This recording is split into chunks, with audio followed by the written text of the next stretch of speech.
This episode of Fermented Adventure the Podcast features Laura Fields. Laura is an American whiskey historian, and on this episode, we go down many American whiskey history tangents. Please do reach out to Laura and let her know what you thought about the podcast. Cheers!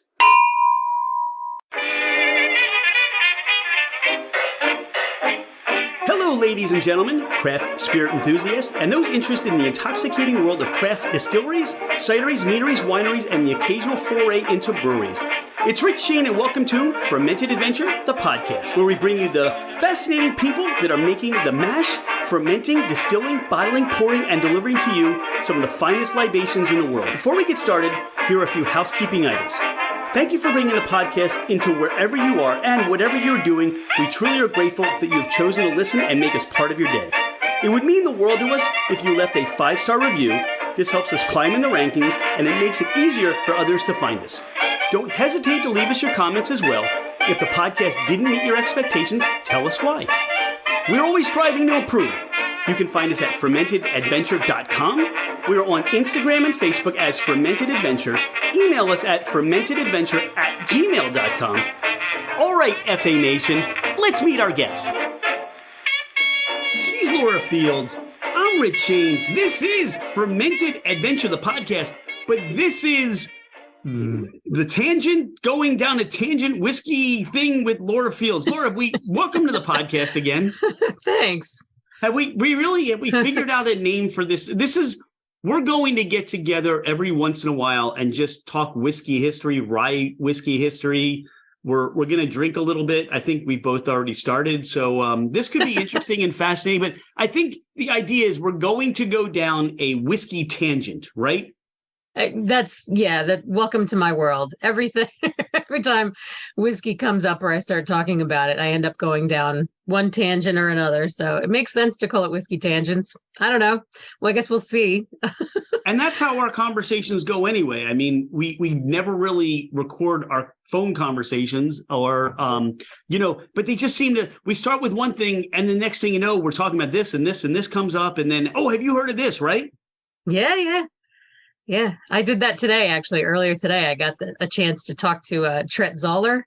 You ever hear, Trey Zoller from Jefferson Whiskey? Yes. His father is incredible. Obviously, he wrote a book. It's basically a book about all of the pre-pro Kentucky distilleries. And I was finally able to connect with him through a friend. Amazing. Yeah, I finally got a chance to talk to him today. And, he's in his 80s and he's just, he helped found Jefferson's whiskey, and that in itself is amazing. But he wrote this amazing book that's very similar to what I've been working on with all of these Kentucky distilleries instead of Pennsylvania. So the two of us were kind of comparing notes, and boy, did we go down some tangents. It was fun. I don't know. I love talking to older, wiser men in the whiskey world. They have so much to say. So, well, I think that's the basis of where this all comes together.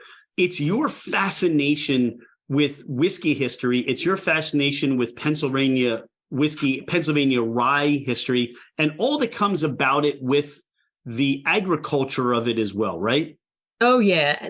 And I was actually talking to him about this today, that my fascination with it is so rooted in the people. For a lot of people, they want to taste whiskeys and they want to, involve themselves in the intricacies of mash bills and things like that. And yes, that's interesting to me, but more interesting to me is the dynamic of the family connection, because pre-prohibition whiskeys were very much connected to an old business that had been around for, decades, if not generations. And so that's the thing that fascinates me, that these aren't just, distilleries that sprung up overnight for a quick buck. These are, families that were invested in these companies. And I don't know. I mean, it took generations for them to kind of determine what their whiskey was going to be and how they were going to stand out in a crowd and how they were going to advertise. And I mean, there's so much that goes with it that always keeps me fascinated and interested. Well, if you follow your, especially Facebook postings, you've got this wonderful thread of little nuggets that you find whiskey history, American whiskey history, and that's what you're calling it, right? Yes, and specifically American. I think that most of the information that's out there is supplied to the American whiskey drinking public by bourbon enthusiasts and bourbon historians and bourbon researchers. And that's all fine and good, but bourbon is not the center of the universe for American whiskey. I mean, it is today. Of course it is today. But if you go back before Prohibition, it was not.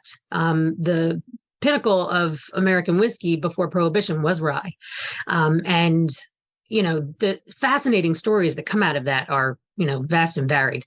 But, to get all of your information from people who only focus on bourbon is shortchanging the topic of American whiskey, because American whiskey includes rye whiskey and includes, really, I mean, if you want to get into it, corn whiskeys and brandies and rum even. So there's so many divergent well, that's why we said tangents, right? We're going exactly tangents, because once you start down, I kind of wanted to call it, going down the whiskey rabbit hole, but that seemed to be a little too, I don't know, suggestive. Wordy. I don't know what we're going to do. No, it's not. I think that's all you do when you study whiskey history. I mean, there is you end up down rabbit holes. Yeah, there's rabbit hole. I mean, so that's okay. I guess, just the idea, from what you've been posting lately, just the idea, like even today, you say that, most of the history is really being told through a lens of bourbon, right? Right, but exactly. There's this whole idea of all these small distilleries, as you pointed out, family-owned distilleries. And after looking at that one article that you did about, why couldn't pre-prohibition whiskey, why can't that be better or be considered better than what they're producing today based on all the technology? And you framed it very well. But I also, what I summarized from that conversation that you had on that blog post was, well, isn't really today about craft? Isn't the craft idea about the family idea as it was back then?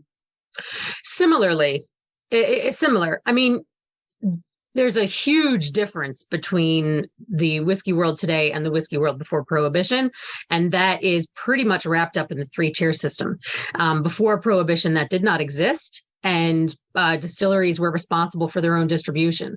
So if you were, say, a small distillery opening up in, your hometown, wherever that may be, and they wanted to make something of themselves and sell their product, they could get a retail license and open up a shop downtown and sell to locals. They could sell wholesale by the barrel to restaurants or to hotels or businesses that sell, like bars and taverns and things like that. And you could make a good living just selling wholesale by the barrel, never selling a bottle in your life. Your biggest customers were the rectifiers who would buy your product in bulk. They would often buy it young, so it's not like you really had to do a whole heck of a lot of aging. You didn't have to have 15, 30,000 barrel warehouses. You could have one, and you just move your product so quickly and stay in business and function and live. You didn't have to have a bottling line. It just wasn't necessary. The people that handled the bottling were the rectifiers. And so after you sold their product or sold your product directly to them, they would then repackage it under their own label. You still made your money. You were fine. Like you sold wholesale and you were happy and contented to take their money. And then they would mark it up and pay their taxes and everything else. And it was just a very different world, where today, if you're starting a distillery, you are obligated to, get a distributor to manage your product for you. You must bottle your own product, which was not the case until after Prohibition, which is wildly expensive, to have to buy bottles for whiskey, and then to determine, how long you're going to age it for, how long you're going to sit on that stuff, where before there were so many options. You didn't have to sell vodka to survive for 4 years while you were aging your bottled in bond. You could sell your young whiskey spirit at 1-year-old or 2-year-old, and you didn't even have to distill it all the way. You could distill it to high wines, or you could distill it to, neutral grain spirit and sell that. So that could be like your side hustle, like there were so many ways for distillers to make money back then. And today you're kind of saddled with all of this extra stuff, which is kind of the product of the larger distilleries who were successful after Prohibition, passing all those laws and saying, yeah, you know what, you should have to bottle your own stuff. And why should you have to do that? Because we can afford to do it. Right. And you guys can't. And so you won't be any competition to us. And, good luck to you in all your endeavors. What I find fascinating is, in having conversations with people, I can make my own wine at home. I can make my own beer at home. I can make my own mead. I can make my own cider.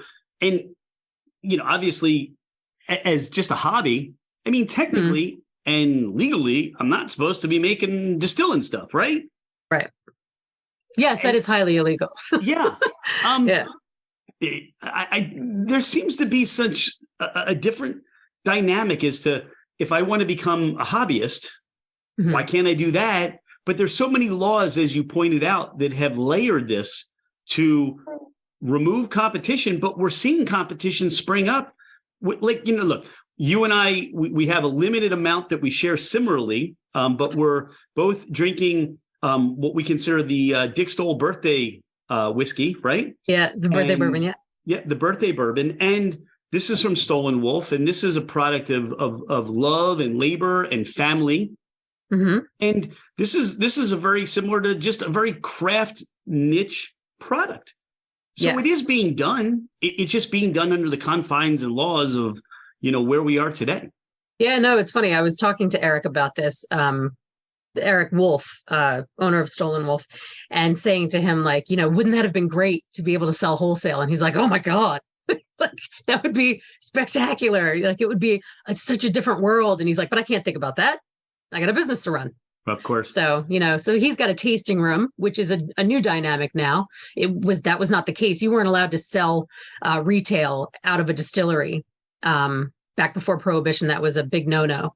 But you could have another retail location. I think it had to be 100 feet away or something like that in the city. There was such weird regulations. But yeah, you had to have a separate location if you wanted to sell retail. And they did that, like the distilleries out in the middle of nowhere, which was great. You keep your Booneyville distillery, and then you have, your rectifying business downtown in Philadelphia or in Baltimore or in New York. And you just bought or brought your product to that location and sold from there and distributed from there and had multiple offices all over the country and yada yada. But that's the big guys. But I digress. But still, you bring that point. But it's still like the distillers today, the craft selling at farmers markets. Oh yeah, a way to find it. Like I thought, when you said sell wholesale, again, breweries can bring kegs and to the bar. It's not like a distiller can put their keg like they used to in the bar and just sell out of the keg, Right. Yeah, it's a different bonding situation. It's just it's a very different business. Interesting, but the wonderful thing about today is you have craft distillers that have their own agendas. Unfortunately, a lot of craft distillers don't understand what was happening before Prohibition to even want that. Do you know what I mean? Like, there's not a lot of information out there about how small distilleries functioned. It honestly wouldn't be advantageous for the larger distilleries to start telling them, like, oh, this is how you can be successful, But those law changes that would need to take place really should have been taking place right after Prohibition. But there just weren't enough physical distilleries to argue the point anymore. There were very powerful men, basically, who had their lobbyists in Washington and basically got what they wanted. And then all the small guys were just like, hey! And then 10 years later, they didn't have anything left to say. They were gone. So you spend a lot of time doing research, and especially, I think, the pre-Prohibition part of whiskey history. What is it that's so fascinating? How did this all come to be for you, that This is so fascinating, and where you like to, you dig up these little nuggets, and how do you find these things? Talk about that for you. Well, I mean, it's been about a decade. It's not like I just stumble upon this stuff overnight. The wonderful thing so one of the people that inspired me to want to do this were my friends, John and Linda Lippman. They live out in Ohio, and they have a website online called L&J. And another person was such an inspiration, Jack Sullivan, who has a website online. It's Those Pre-Pro Whiskey Men. And I got into both of those websites, I guess early teens, 2000 teens. And, was just reading them and breathing them in and reading them over and over and over again and going like, man, I wish I knew these people. I wish I, was able to get involved in doing the things that they were doing. It was so exciting. And then I said, well, why can't I? So I started reaching out to them. And it was also at the time when, I was founding my nonprofit, and I was starting to do a lot more traveling, making my way across Pennsylvania and founding the American Whiskey Convention and all of that. It was all gelling. And, I finally had the opportunities to look into these things and meet these people, and actually meeting John and Linda for the first time for when they came out to speak at the American Whiskey Convention about the history of rye. I tried so hard to convince them that they should be writing a book. And I was like, you guys have got to get this information down. Nobody understands how important Pennsylvania rye whiskey was. And I'm starting to learn about it. And I wish you guys would write a book. I want to read that book. And both of them were like, I would love to, have the interest in doing that. I just don't. And so I went, well, damn. I mean, if you're not going to do it, I guess I have to do it. Somebody's got to do it. And that's kind of the story of my life, like everything with the grain, like, well, somebody's got to do it. Might as well be me. Somebody's got to start, promoting Pennsylvania whiskey. Might as well be me. And somebody's got to write this book. Might as well be me. So a couple years before my children were born, I started really digging into the individual distilleries that they had visited. And then it all snowballed because I started to realize that each time I would find a piece of information, it created another question. Once I learned about this distillery, it would say, oh, and then, they were purchased by Schenley. And I went, okay, well, I've never heard that before. And how did Schenley get involved in all this? And then that would lead me down another rabbit hole. And then, learning about Schenley would make me want to learn about the Big Four and, the distillers that were successful after Prohibition. And it bounced me everywhere. And, getting to see the forest through the trees of all this is really the difficulty. So as I began to write about each individual distillery, that's when things started to come together for me, because beginning to understand how one distillery functions on one side of the state of Pennsylvania and another distillery is functioning on the other side of the state, and then how those two are functioning at the same time, and how the laws that are taking place are affecting their businesses, and how, their whiskey is going down, or up, I should say, the Monongahela River and down the Ohio and down the Mississippi. And then all of that, how it ties into Kentucky. As I said, rabbit holes, left and right. Tangents, rabbit holes, right? Yeah, but making those connections and seeing those dovetails between what seem like, disparate topics, it really does start to come together. I mean, it took me years and years of doing this to actually make those connections, but I feel like now I have more of a holistic view of, Pennsylvania whiskey. So you're bringing together a record of Pennsylvania history in whiskey. Is that safe to say? I think so. Yeah, I think unfortunately rye got the rough end of the stick after Prohibition.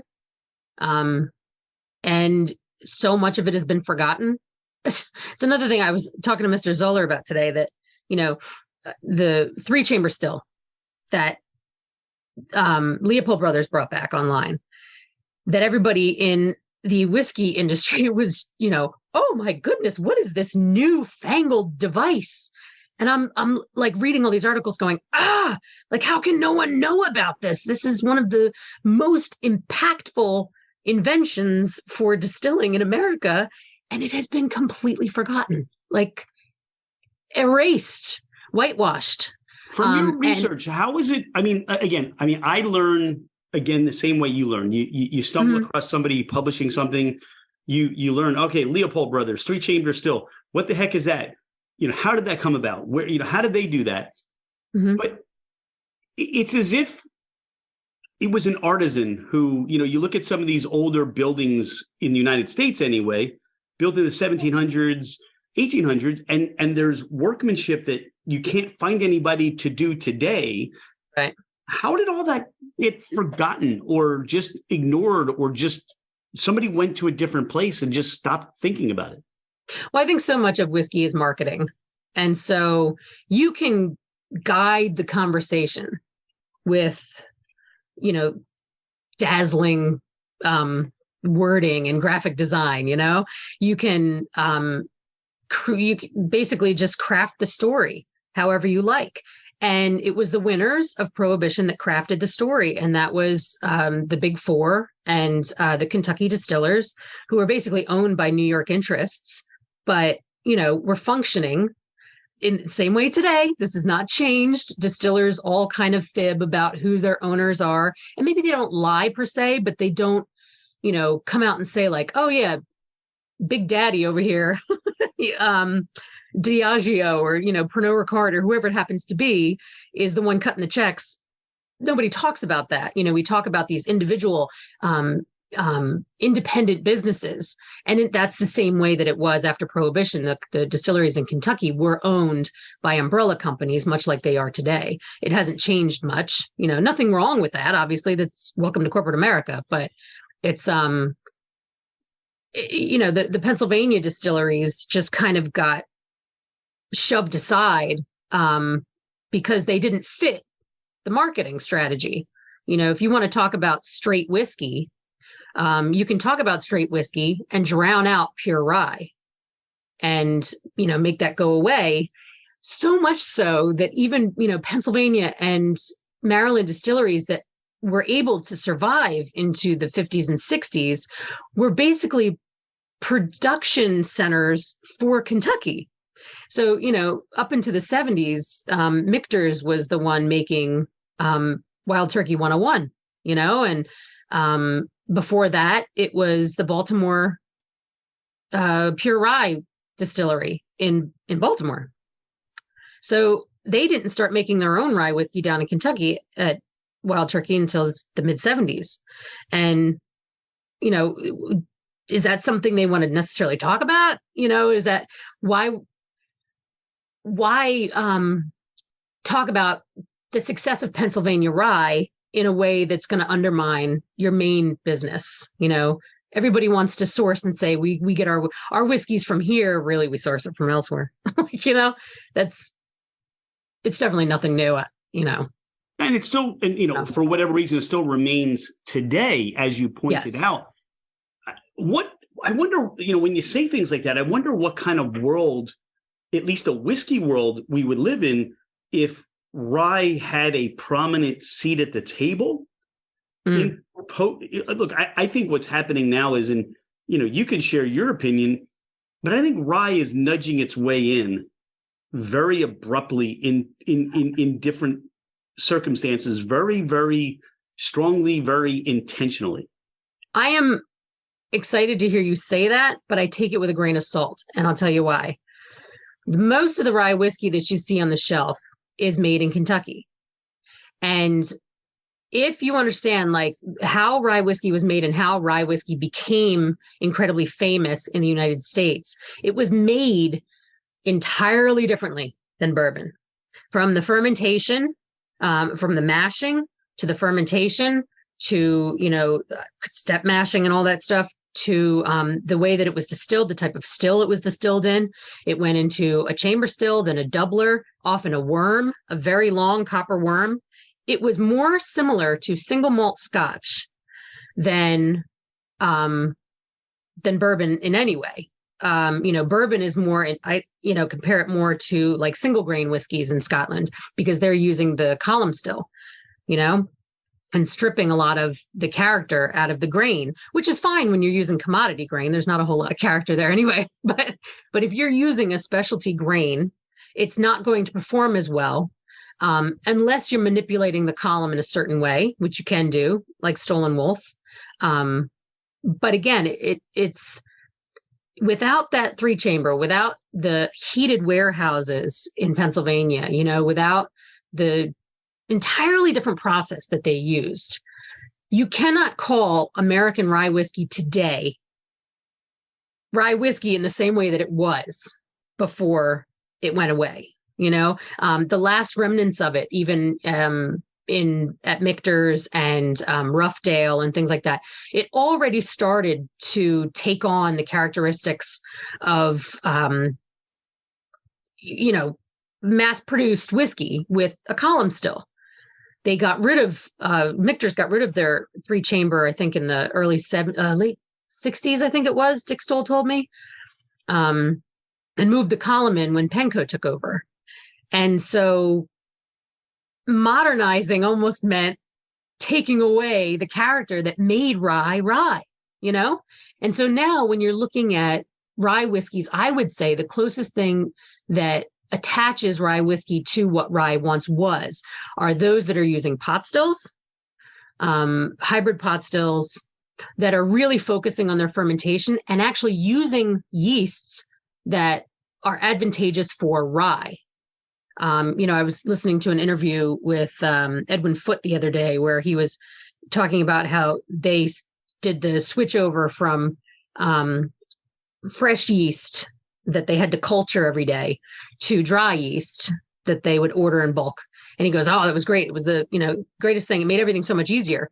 And all I could think to myself was, yes, there's another step away from what it was, And then he also talked about how they hated making rye whiskey. This is Stitzel-Weller, by the way, very, famous distillery from Kentucky. And they're like, we hated making rye whiskey. It was the worst. We used our bourbon yeast. And I was like, okay, they're using bourbon yeast. We're using the chamber still. I mean, not the chamber still, excuse me, the column still. It was a mess. And I was like, it's because you guys don't make rye. And that's fine. You're great at making bourbon. Stick with bourbon. We made it differently. In Pennsylvania, in Maryland, the distillers that existed in those states were highly specialized, master distillers. And that's all gone now. Like, it's amazing to me, to talk about this right now and just kind of say it's gone, but it very much is. And the new whiskey that's coming around now is attempting to get there. And I truly believe it will. But I think more folks like, researchers like me, people interested in Pennsylvania whiskey, people down in Maryland who are doing the same thing, God bless them, like to study Maryland rye whiskey, all of that is going to be so important to give purpose and meaning to these new distilleries coming online that, they have a leg to stand on. They don't have to be bourbon knockoffs. They can be rye in an entirely different way. They don't have to make it in a column still, and ferment for, like, the process was very, very different. I mean, it's hard to get into because there's a lot there, but take my word for it. Totally different animal. See, this is the fascinating part about this, because when I say as a young consumer, young to whiskey, I don't have the reference points. Nobody really does, of what that rye would have tasted like pre-prohibition. Right. Have you ever had some of the pre-pro stuff? Can't say I have. Oh no, we're gonna have to get. I know it's a tragedy, isn't it? Well, it's not. I mean, yes, but no. I mean, the closest thing that you're going to get now to a pre-prohibition whiskey is Leopold Brothers. And I have had that. And that is, as we were talking prior to recording, that is a delicious rye. So, yeah, I mean, if that's as close as I get, but, we're not back with horse-drawn, carriages and stuff running through the street. And, that all those little distilleries, family run, and as you talked about, with their 3-chamber or, with the process, that, as you said, is lost. And I can't compare it to anything of what we have today, other than saying rye is being recognized. The rye of today is being recognized. Now, is somebody going to take that research or be focused on saying, we're going all the way back and we're going to take and try to recreate these old methods, and this is going to be the rye of what we're going to produce? Yeah, I mean, look at what Stoll and Wolfe was doing. The fact that they're recreating that Rosen rye that you were there for, to see them use this old rye and then to taste it and go, oh, dear God, this is different. What is this? Why doesn't this taste like what I'm used to? I was talking to Alan Bishop about this the other day. The fact that people describe rye whiskey as being peppery and as being, baking spices and stuff like that. That ain't what rye used to taste like.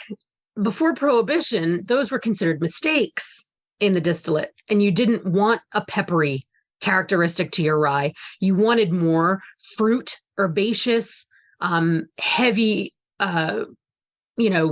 dense flavors that were layered upon one another. A note of pepper was actually considered a flaw.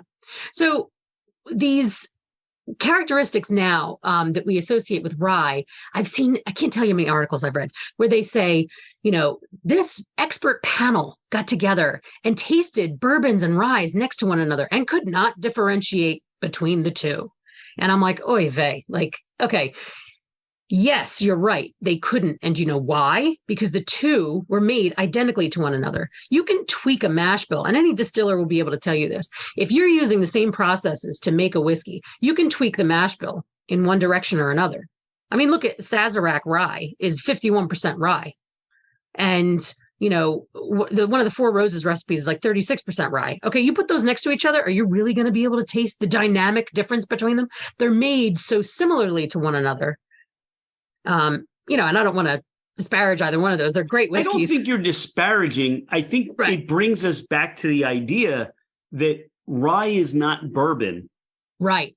Bourbon is bourbon. Rye is rye. And, you said some things there that stood out for me.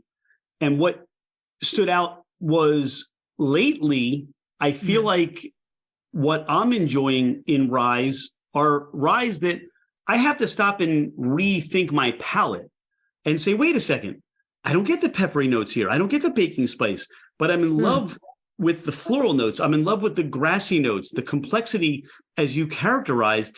And it seems like those are the ryes that I'm finding now. We were just in, we were just in Chicago, and we came across Judson and Moore Distillery. It's a 3-year-old distillery. They have a 3-year-old rye.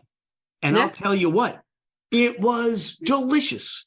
It was, as you said, it was complex. And again, they're pulling stuff out of, I think we go back to that whole conversation, terroir, provenance. But I think that's uniqueness. That's where I say that this idea of making rye, it wasn't like their bourbon, and it wasn't like their single malt. And that's what I'm seeing today.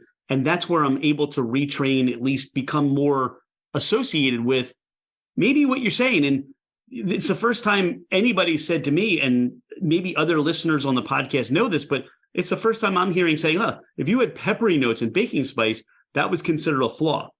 And not necessarily baking spices. I mean, it all depends on how you're. But let's go back to pepper. Yeah. But let's go back to pepper. And that seems to be, if you don't taste that in a rye, or your idea of a rye today is pepper, and that's not what a rye back pre-prohibition was, well, that's a whole different world, isn't it? Absolutely. It's a different way of distilling. It's a different way of manipulating your still. It's, using that worm to condense that distillate into this, rich, viscous stuff, there was so much more character. And it's, you mentioned rye, and I can't let this go. Rye is called the flavoring grain. Specifically, I mean, it's one thing you'll never get an argument from a bourbon guy. They always tell you, rye is the flavoring grain. And when rye isn't used, wheat is the flavoring grain. So, basically what they're saying is corn is just there, as like the horse and carrying the ethanol, basically. so you get these higher yields, and that's all fine and good. I mean, you can read Philadelphia distilling journals from the early 1800s even that'll tell you that using corn in your rye mash is very advantageous. It really makes for a much easier ferment. You don't have as much foam. The corn kind of tames it and makes it easier. But what people don't add to that is that adding corn to a rye mash wasn't just easier. That distillate wasn't used to barrel and age. It was used to sell to rectifiers who would then turn it into cherry bounce or something else. Do you know what I mean? Like, it's not like they were cherry bounce though. I do too. I really do. I'm not knocking cherry bounce. I'm just saying, like, the rectifiers wanted an easy high octane distillate, right, and that did that well. And that kind of translated to the later 1800s where, the Whiskey Trust really wanted those high corn mashes. The folks in New York who had these monstrous distilleries that were just cranking it out, full bore. Like they had all this distillate they were selling for, pennies on the dollar. And what were they using? Corn. They weren't using rye. Rye was much more expensive. So, I mean, adding corn, it's great. It works. It makes things easier. It makes things much less expensive. But if you want flavor, impactful flavor, and you say to somebody in Scotland, I'd like you to add some corn to that, malt that you've got, they would laugh you out of the distillery. Like, no, you just wouldn't do that. And that's kind of the way it was up in Pennsylvania. They were kind of rude about it up here. Actually, I'm afraid that I'm following in their footsteps. I love bourbon. I'm not knocking it. That makes you Pennsylvanian. I'm very, yes, right. So ridiculous. But yeah, the people in Pennsylvania were super anti. I don't hear you knocking it because I think corn and its place in bourbon is very special. Yes, and it is. Yes. With that, you're going to get a lot of depth and character, the sweetness of the corn. And I think it all goes back to something you said that's very important. It's about how it's treated. It's about how it's distilled. It's very purposeful.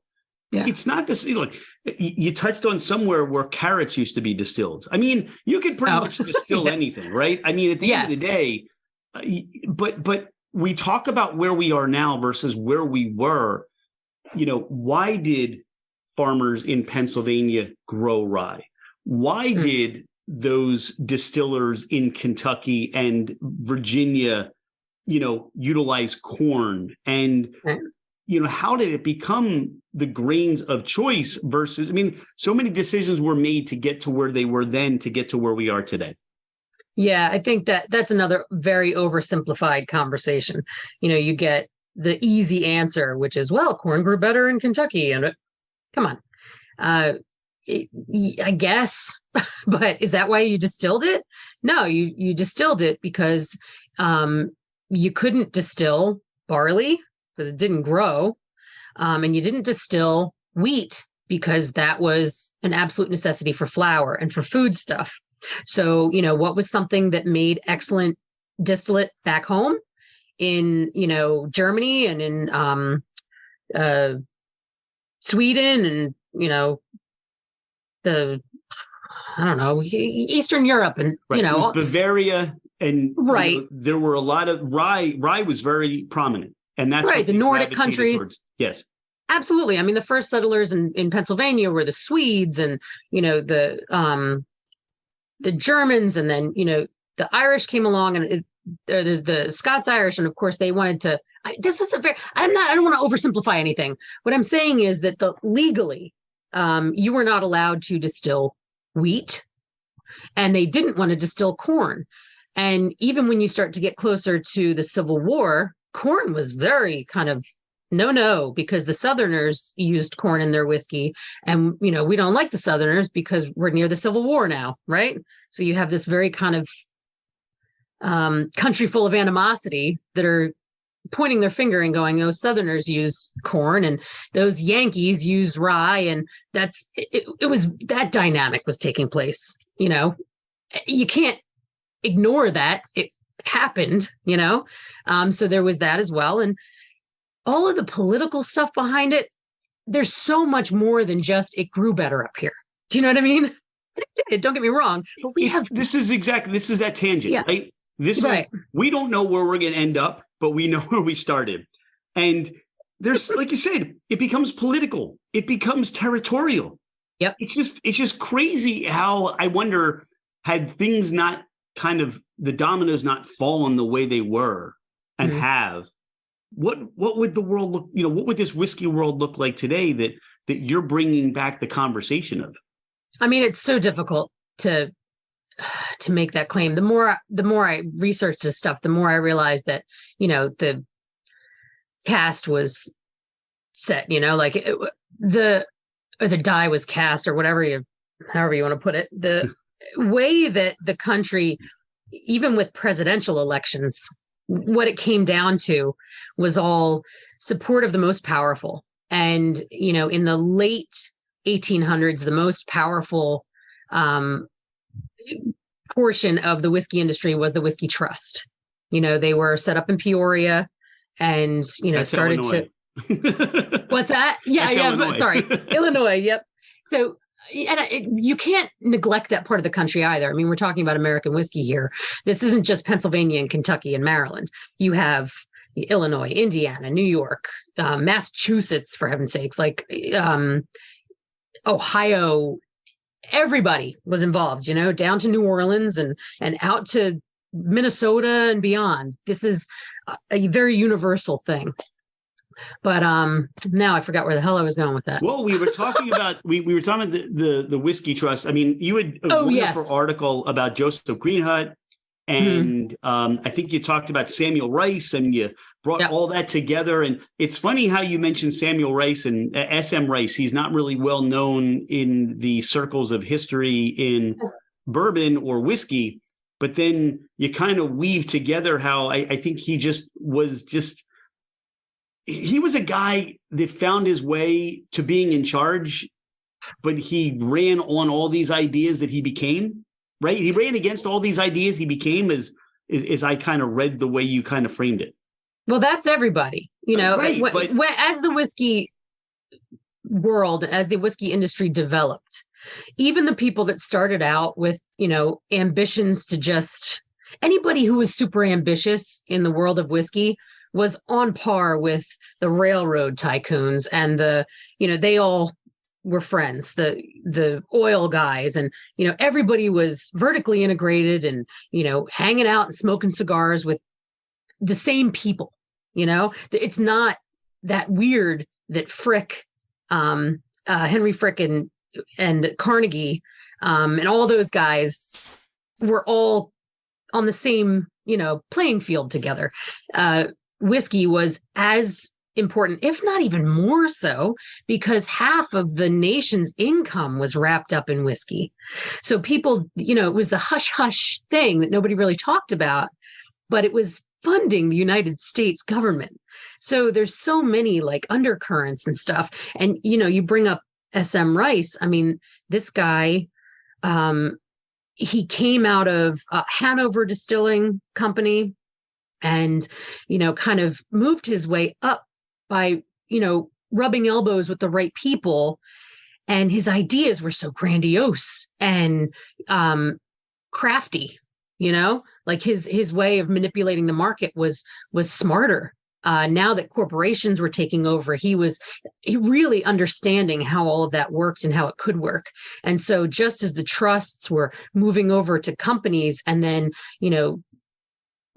creating subsidiaries and, creating corporations, which, by the way, was not even legal in Pennsylvania until 1901.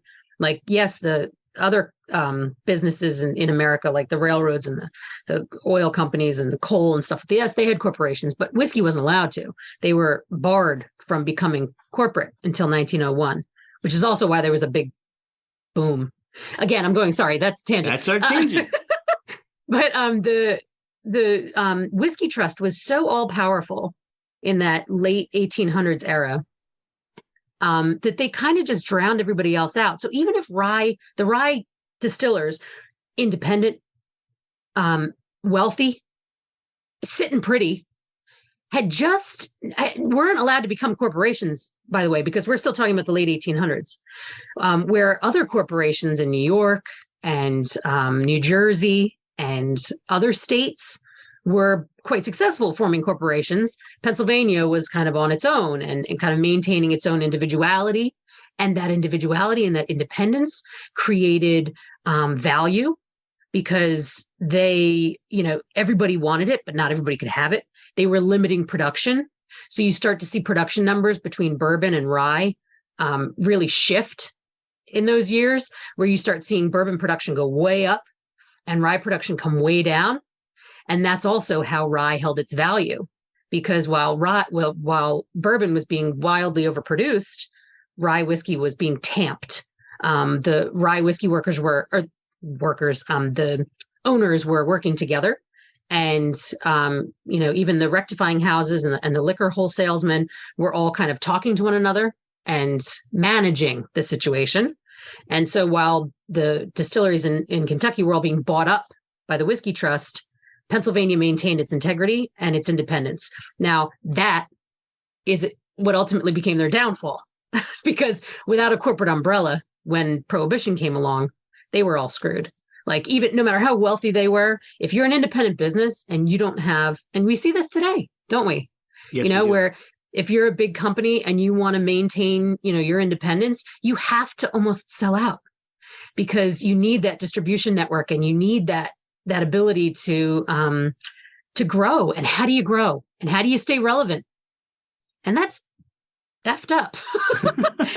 But, it is what it is. Like that was just the way that the country was going and the way that things were turning. And those whiskey distilleries in Pennsylvania were wildly successful right up until Prohibition. So much so that Pennsylvania distilleries did not believe that Prohibition was going to take place.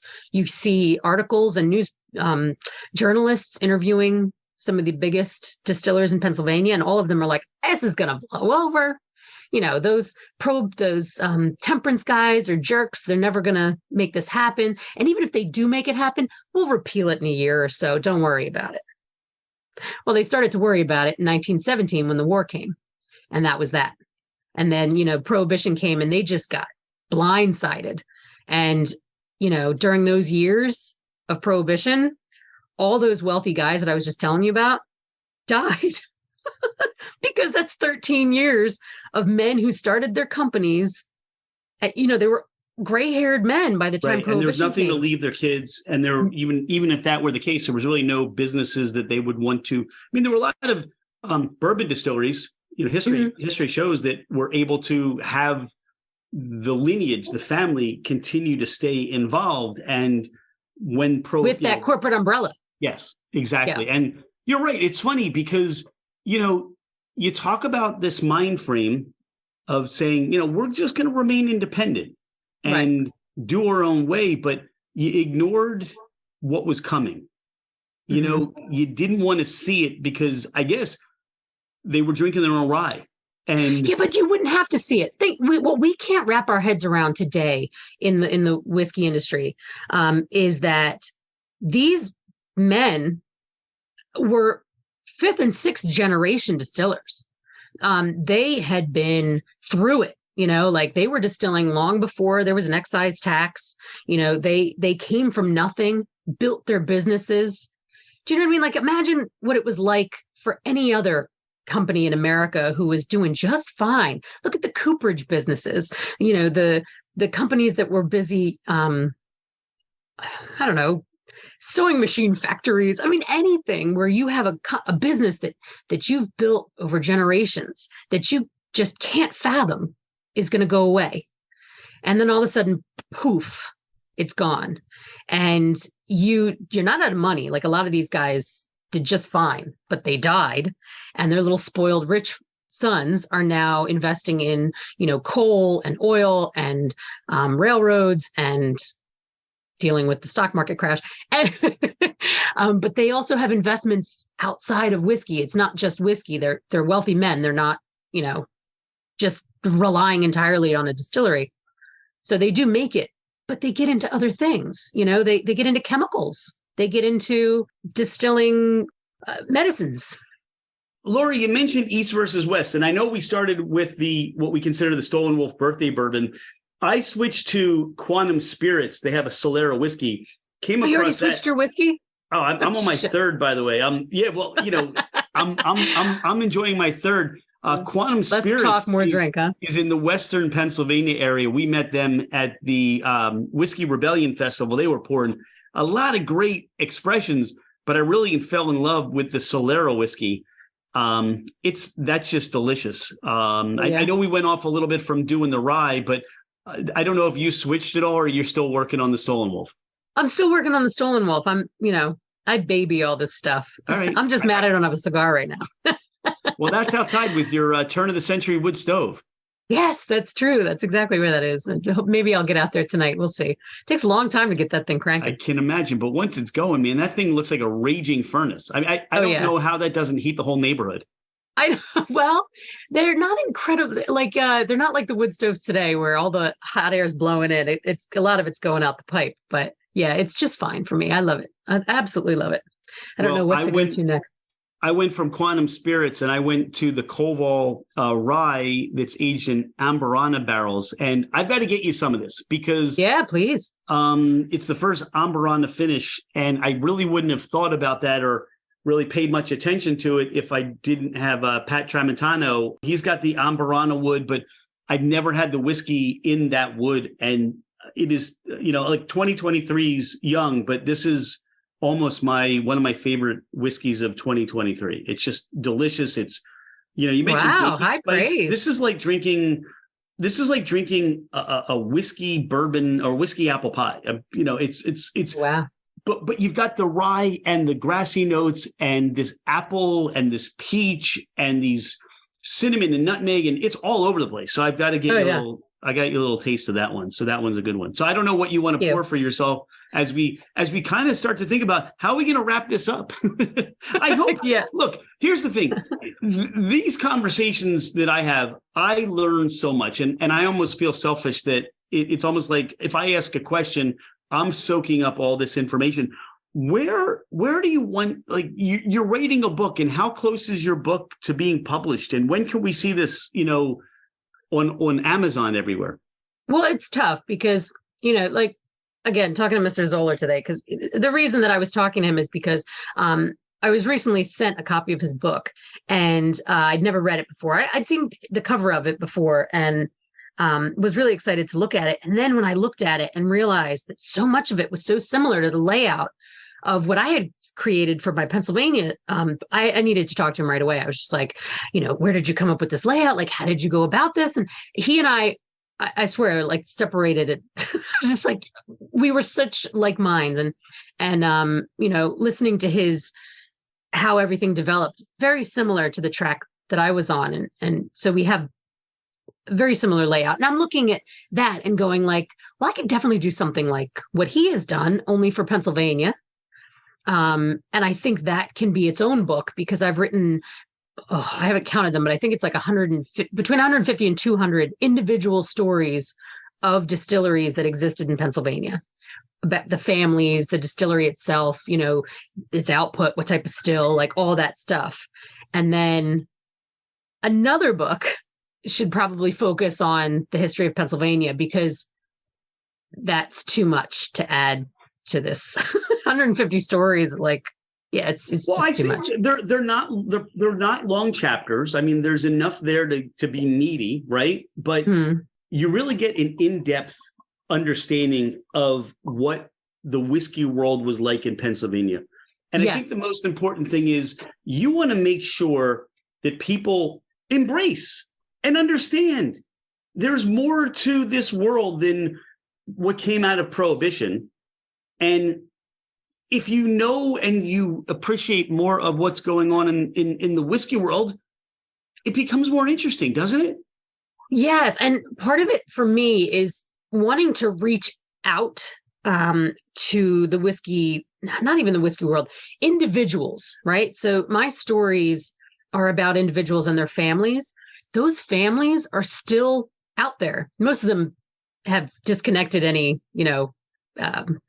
family connection to those distillers. And a lot of the time when I'm on Ancestry, looking up their family histories and talking to these people and communicating with them, they'll often go like, oh, no, they weren't distillers.